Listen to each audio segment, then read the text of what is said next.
ولا تحسبن الله غافلا عما يعمل الظالمون إنما يؤخرهم ليوم تشخص فيه الأبصار مهطعين مقنعي رؤوسهم لا يرتد إليهم طرفهم وأفئدتهم هواء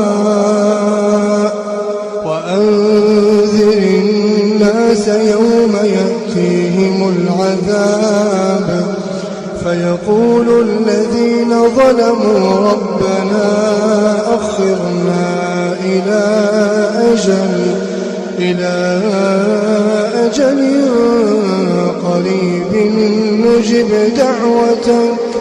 نجب دعوتك ونتبع الرسل. وما كان الله ليضل قوما بعد إذ هداهم حتى يبين لهم ما يتقون إن الله بكل شيء عليم.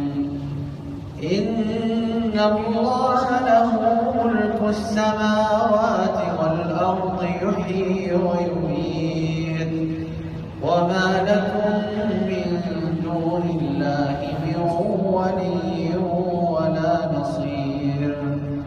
لقد تاب الله على النبي والمهاجرين والأنصار الذين اتبعوه في ساعة العسرة